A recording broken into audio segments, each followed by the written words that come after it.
సామాజిక పెన్షన్ 3,000 నుంచి 4,000కి పెంచారు. రాష్ట్ర వ్యాప్తంగా 63.5 లక్షల మందికి ఈ పెన్షన్ల ద్వారా 2,738 కోట్ల రూపాయలు అందజేస్తున్నారు. ప్రతి విద్యార్థికి 15,000 రూపాయల చొప్పున 67 లక్షల విద్యార్థులకు సంబంధించి 42 లక్షల తల్లుల ఖాతాల్లోకి నేరుగా 10,000 కోట్లు జమ చేశారు. మెగా డిఎస్సి ద్వారా 16,000 ఉపాధ్యాయ పోస్టులు భర్తీ చేయటం, మెగా పేరెంట్స్ టీచర్స్ మీటింగ్స్ పెట్టడం, విద్యార్థుల మధ్యాహ్న భోజన పథకానికి అపరాన్నపూర్ణ మహాతల్లి డొక్కా సీతమ్మ గారి పేరు పెట్టేందుకు గౌరవ మంత్రివర్యులు శ్రీ నారా లోకేష్ గారికి నా అభినందనలు, ధన్యవాదాలు తెలియజేస్తాను. మనకి అన్నం పెట్టే రైతాంగం కష్టాలు, కౌలు రైతుల కన్నీటి కథలు, అప్పులు, మరణాలు విన్నప్పుడల్లా ఆధునిక మహాభారతంలోని పంక్తులు జ్ఞప్తికి వస్తాయి. పొలాల కోరిక ఏమిటి?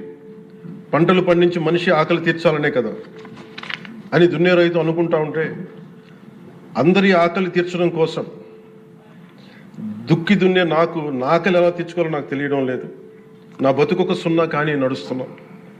చెట్టుగా ఉంటే ఏడాదికి ఒక వసంతమన్నా దక్కేది, కానీ మనిషిని అన్ని వసంతాలు కోల్పోయానని రైతు బాధపడతా ఉంటే, అలాంటి అన్నం పెట్టే రైతాంగాన్ని గత ప్రభుత్వం రైతుల నుంచి కొనుగోలు చేసిన ధాన్యానికి 1,674 కోట్లు చెల్లించకపోతే, గౌరవ ముఖ్యమంత్రి శ్రీ నారా చంద్రబాబు నాయుడు గారి నాయకత్వంలోని ఈ ఎన్డీఏ కూటమి ప్రభుత్వం వచ్చిన వెంటనే 1,674 కోట్ల బకాయిలు చెల్లించింది. అధ్యక్ష,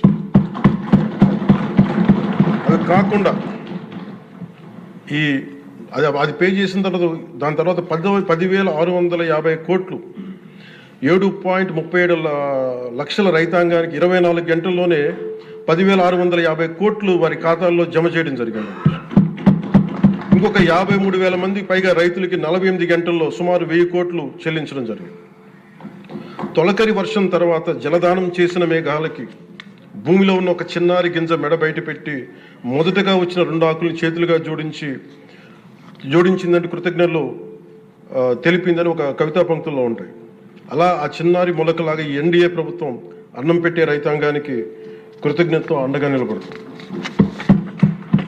అలాగే గౌరవ సభ సాక్షిగా కౌలు రైతుల కష్టాలు కన్నీళ్లు తెలిసిన వాడిగా, మీ వాడిగా చెప్తున్నాను. కౌలు రైతాంగానికి భూమిని ఫలాలుగా పంటలుగా మార్చే ప్రవీణత ఉన్నవాడు ధైర్యం కోల్పోనక్కర్లేదు. మట్టిలో ఉన్న కస్తూరి తీసే మనిషికి జీవన పరిమళాల కొరత లేదు. సోదరులైన కౌలు రైతులందరికీ మీరు ధైర్యంగా ఉండండి. మీరు నిండు నూరేళ్లు బతకాలి. మీకోసం ఈ ప్రభుత్వం నిరంతరం పనిచేస్తుందని తెలియజేసుకుంటున్నాను. అధ్యక్ష, ఉమ్మడి ఆంధ్రప్రదేశ్ మాజీ ప్రభుత్వ ఉద్యోగి కొడుకుగా ప్రభుత్వ ఉద్యోగులు వారి నిరాశ నిస్పృహలు నేను అర్థం చేసుకోగలను. వారి ప్రతిభకి, అనుభవానికి, సమర్థతకి గుర్తింపు రానప్పుడు ఏమనుకుంటా నీ కవితా పంక్తులు తెలియజేస్తున్నా. అధ్యక్ష, ఈ దేశం నా ప్రతిభకు ఒక సమాధి, ఎంత దూరం నడిచినా ఎప్పుడు దూరం అంతే.